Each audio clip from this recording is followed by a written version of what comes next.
ಕಬ್ಬಿಗೆ ಹೆಚ್ಚಿನ ಬೆಲೆಯನ್ನ ನಿಗದಿಪಡಿಸಬೇಕು ಅಂತ ಆಗ್ರಹಿಸಿ ಬೆಳೆಗಾರರು ಹೋರಾಟವನ್ನ ನಡೆಸ್ತಾ ಇದ್ದಾರೆ. ಕಳೆದ ಒಂದು ವಾರದಿಂದ ಹೋರಾಟ ತೀವ್ರಗೊಳ್ತಾ ಇದೆ. ಪ್ರತಿಭಟನೆಯಲ್ಲಿ ಸಾವಿರಾರು ಸಂಖ್ಯೆಯಲ್ಲಿ ರೈತರು ಭಾಗಿಯಾಗ್ತಾ ಇದ್ದಾರೆ. 3,500 ರೂಪಾಯಿ ನಿಗದಿಗೊಳಿಸಬೇಕು ಅಂತ ಹೇಳಿ ಪಟ್ಟು ಹಿಡಿದಿದ್ದಾರೆ ರೈತರು. ವಿಜಯಪುರದ ಗಗನ ಮಹಲ್ ಬಳಿ ರೈತರು ಸತ್ಯಾಗ್ರಹವನ್ನ ನಡೆಸ್ತಾ ಇದ್ದಾರೆ. ಕಬ್ಬು ಬೆಳೆಗಾರರ ಮನವೊಲಿಕೆಗೆ ಈಗ ರಾಜ್ಯ ಸರ್ಕಾರ ಮುಂದಾಗಿದೆ. ಮುಖ್ಯಮಂತ್ರಿಗಳು ಸೂಚನೆ ಕೊಟ್ಟಿರುವ ಬೆನ್ನಲ್ಲೇ ಪ್ರತಿಭಟನಾ ಸ್ಥಳಕ್ಕೆ ಎಂಬಿ ಪಾಟೀಲ್ ಅವರು ಆಗಮಿಸಿದ್ದಾರೆ. ರೈತರಿದ್ದ ವೇದಿಕೆಗೆ ಸಚಿವ ಎಂಬಿ ಪಾಟೀಲ್ ಅವರು ಆಗಮಿಸಿದ್ದಾರೆ. ಅನ್ನದಾತರ ಮನವೊಲಿಕೆಗೆ ಮುಂದಾಗಿದ್ದಾರೆ ಸಚಿವ ಎಂಬಿ ಪಾಟೀಲ್ ಅವರು. ಸಚಿವರ ಎದುರು ತನಗೆ 3,500 ರೂಪಾಯಿ ಕೊಡಿಸಬೇಕು ಅಂತ ಹೇಳಿ ಕಬ್ಬು ಬೆಳೆಗಾರರು ಪಟ್ಟು ಹಿಡಿದಿದ್ದಾರೆ.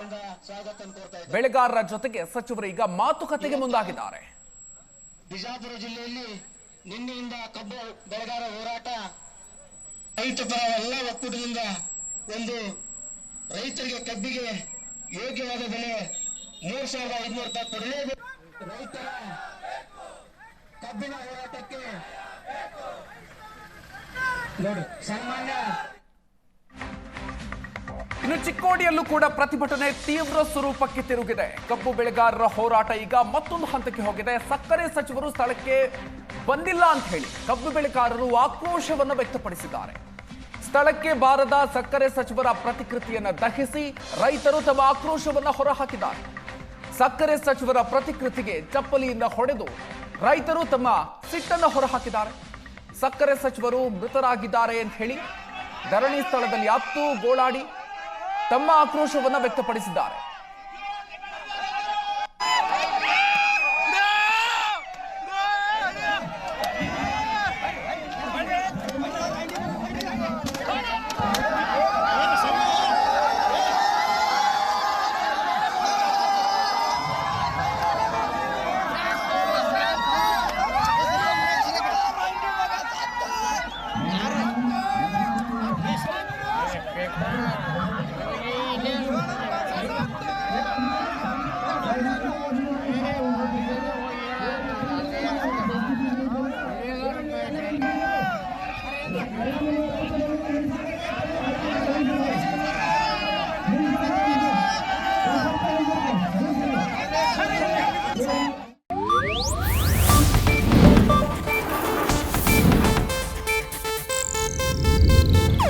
ಇದು ಏಷ್ಯಾನೆಟ್ ನ್ಯೂಸ್ ನೆಟ್ವರ್ಕ್ ಪ್ರಸ್ತುತಿ.